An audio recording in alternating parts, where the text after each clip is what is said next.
climate change campaigners are demanding that Rishi Sunak commit up to £1 trillion in reparations to countries suffering from the effects of climate change, something the Prime Minister failed to address in his speech at the COP27 climate conference yesterday. Yes, he talked about helping countries to adapt instead, but it comes, the call for reparations, as Nicola Sturgeon pledges that Scotland will pay £5 million towards vulnerable countries.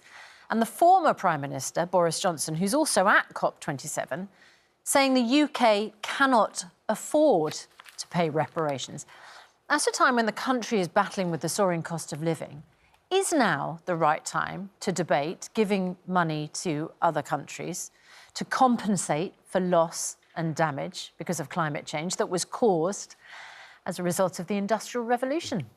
Joining us now is chairman of the environmental think tank E3G, Tom Burke, who believes we have a moral obligation to help, as well as broadcaster Esther Kraku, who says that the UK cannot afford this. Morning to you both. Let me just start with you, Tom. Last year at Glasgow, the Prime Minister committed over 5 years to spend £11.6 billion of British taxpayers' money to help developing countries adapt to climate change. Is this demand for reparations about the past over and above what the British government has already committed to spend? And do you think that calling it reparations for past damage, as opposed to money to help countries make things better for the future, is wise? Because it seems to be really winding up lots of people in Britain. Well, I'm not surprised, but they're being wound up by a storm in the headlines. There is no call currently going on in Sharm, no discussion going on in Sharm about reparations. There is a discussion going on about loss and damage. And as the Secretary-General said yesterday, we're on a highway to hell on climate change. And what the argument is about is, do we have any responsibility to help those people who are a bit further down the highway than we are cope with the consequences of that? That's the debate that's going on in Sharm. Well, it's interesting you say that, because the charity War on Want is the one which is calling for the £1 trillion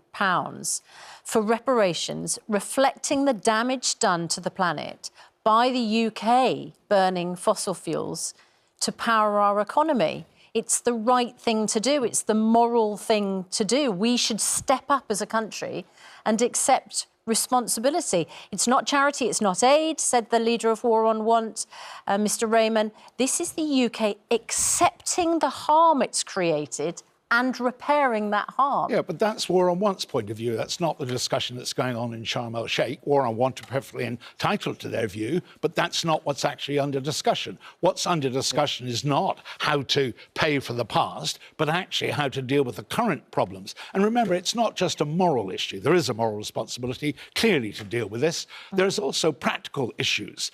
These are countries who are future markets. If they are damaged by climate change, then we're damaging our own future prospects.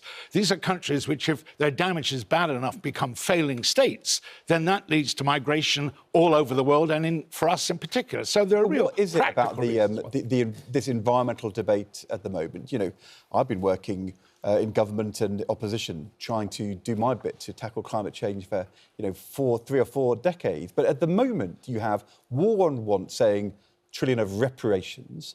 You've got Stop the Oil blockading the M25, committing criminal damage, wanting to get arrested. It's like the environmental movement, or parts of it, sort of want to make themselves incredibly unpopular and undermine their case with lots of people who want to tackle climate change, but think this kind of language and campaigning is wrong. Well, particularly if you're the young people in Stop and Oil, I do have a deep understanding of why they're so frustrated. They're the people who are going to live with the consequences of our failure to do what we know needs to be done and we know we can do. We've simply not got the political will, including by governments that you were part of, to actually deal with the problem. We do not have a technological problem with dealing with climate change. We don't have an economic problem. We have a real political problem. So you think the blockades are a good thing?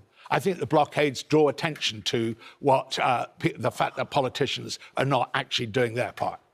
Esther Kraku, Tom says this isn't about reparations. That's one charity's call. But we do need to pay money from the foreign aid budget, presumably you would agree, to help countries to adapt. But what do you make of both of those points? I think this is where we see the disconnect between the environmental lobby and the British public. And this is where they don't understand the average Briton. It's easy to sit and say, oh, let's conjure this money up to pay compensation or reparations or whatever semantics you want to use to these countries to tackle climate change. But the reality is we simply don't have that. There are millions of people in this country that are wondering... Up. It's the aid budget. No, but the thing is, we can't even afford that. We can't even afford that. So you would cut the aid budget? No, yes, I would actually. No, I would cut the aid budget because I think the Britons should come first. At the moment, we're wondering why are we housing asylum seekers in hotels when there are thousands of homeless people in this country that we can't take care of. We're cutting public spending, people's taxes are going up, but then we're talking about, paying reparations or compensation or whatever semantics you want to use to countries that really, that's not the priorities we should be tackling. I come from Ghana, I go home all the time. People still burn their rubbish behind my house. If you want to understand how to tackle climate change effectively, you need to make countries, developing countries, developed enough to actually care about that. Because when people in developing countries are wondering how to feed their families, their priority isn't a bunch of Western elitists saying, oh, you know what, let's hand these money down to these poor people at the bottom and maybe they'll care about climate change. That's not their priority. I'm sorry. But can I just put one thing to you, which is that some countries are so badly affected by climate change that they end up being refugees who want to come to the UK because the conditions have become so poor. But then if that's the case, it wouldn't actually be the UK paying out the bulk of reparations. I don't even think we pay a significant proportion of that. It'd be places like China. Countries like China, Indonesia, India, a lot of these developing countries that are actually doing the bulk of the polluting, right? And if we have those conversations, you realise that the CCP is not going to encourage or entertain any conversation about them having to pay any reparations when their own economy is crumbling. I've just received a notice that I'm going to get £500 to deal with the fuel crisis. I don't need that £500, like millions of other people in this country. That's just a bad policy choice. I'm very keen that the people who really are in trouble should get more money in this country. But don't make a false choice between dealing with the problem that today and trying and somehow to think that will not... But what makes you think the average Brit wants to dedicate more money to this when they're finding it hard to get money? No, but here's the thing. Why don't you commit all of your money to this cause as opposed to telling average Brits who are finding it hard to get by to do this? Because you never put your money where your mouth is. You want to see average Britons... Commit all his money? No, commit all your money. Why don't you take the first step? I'll tell you what I know about the average... But why wouldn't you do that? I'll tell you what I know about the average Brit. I'll tell you exactly what I know. And I know because they do it on television year after year, whenever there's sport aid, whenever there's Red Nose Day, and the average Brit is asked to help poor people elsewhere in the world. Even though they haven't had a pay rise for 10 years, they cough up that money. So I don't doubt the average Brit in the way you doubt the average Brit. I think the average Brit is a bit better than you are. No, I'm sorry. They do it voluntarily, and they do it out of their own pocket that they think they can afford. No, but it is elitist because you're not willing to commit. He's not willing to commit his money to this. No, but are you going to commit your income? No, I'm sorry. Commit all of your money to this. Put your money where your mouth is, and then tell the average Brit that's finding it hard, that's having to choose between eating and heating, that they should do this. No, it's not a ridiculous argument. It's not a completely ridiculous argument. It's completely ridiculous argument. How dare you tell the average Brit living in a cost of living crisis to compensate or to pay reparations to these people to commit all their money? No, but that's exactly what you're doing because no one's voted for this. Who voted for this? Who's voted for this? Commit all their money. Who has voted for this? Who has voted for this? Reflecting the fact that one charity is calling for £1 trillion to be paid in reparations. I mean, that is... practically the entire economy, £1 trillion. No, but the point is, who has voted for this? This is the disconnect between the environmental lobby and the average Brit. But it's not convincing because you've not put forth a convincing argument. There are people, even if you do care about the climate, how do you expect people to be taken over by this argument? The person you're arguing with who made the commitment yesterday was the Prime Minister, Rishi Sunak. I agree with you, he wasn't voted for by the people of this country, but he was voted for, and he is the legitimate leader of the country. Neither was the net zero agenda. There has been a consensus in our country for decades. David Cameron committed to 0.7% aid in the budget. Theresa May carried that on. Rishi Sunak says he wants to get back to that. There's been a consensus in our country across parties that taxpayers say... Across parties, not across the public. That's the difference. Pay some of their money into the aid budget to help tackle poverty and environmental damage around the world.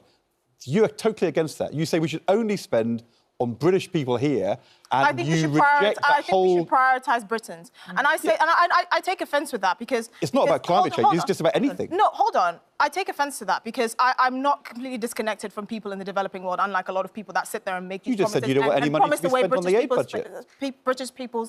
The British taxpayers' money. But the point I'm making is we should prioritise Britons. It's a very hard case to make to us that there are people that are homeless in this country. Thousands, the growing homeless... Is the aid budget a good thing or not? I don't think it's good in the way that it's done. I don't think it's good in the way that it's done. And I think the homeless population that's growing in this country, the fact that we're committing more money to this, we're asking how are we taking care of our countrymen? How is that happening? Tom, we understand from other news sources that the M25 is once again blocked this morning because Just Stop Oil activists, we saw one of them yesterday in tears saying that she absolutely had to do this. Right now, you can see Esther's, worry about the cost of living crisis. It is reflected, I have to say, amongst viewers. The passion people feel for the climate is clashing with what other people see as their own personal circumstances and their struggle. People trying to get to work in order to earn enough money, in order to pay the tax, frankly, which then goes into the foreign aid budget, are being prevented from getting there. And you're exactly right about it. There is a real clash of priorities. That's exactly why we elect politicians, to resolve that clash. And that's exactly why I said earlier, enormous amount of the failure here is for politicians to actually give the lead. But let's be honest, Stop the Oil are making it easier for Esther and anti-aid, anti-climate change campaigners to make their point. They make it, it's a total own goal. No, I agree with you that the frustration, it's hard to see how that frustration expressed that way doesn't create opportunities for people to criticise. But focusing on, as it were, the headlines as opposed to the issues is exactly what's at risk when we've got here. You're just talking about headlines and changing their headlines. Headline is they block the motorway. Not the change. They block the motorway. Well, that's because they don't have a job. They're unemployed and they're privileged and they're entitled and they don't understand what the average Brit goes through to try and take care of themselves and their family. That's the disconnect. I grew up in a council estate in Plymouth. Don't call me privileged. Really? Because you're committing more of people's money that you don't earn. OK, we do have to leave it there. We do have to leave it there. We came close to a point of agreement and then we sort of sailed away from it again. I don't think we were never anywhere near a point of agreement.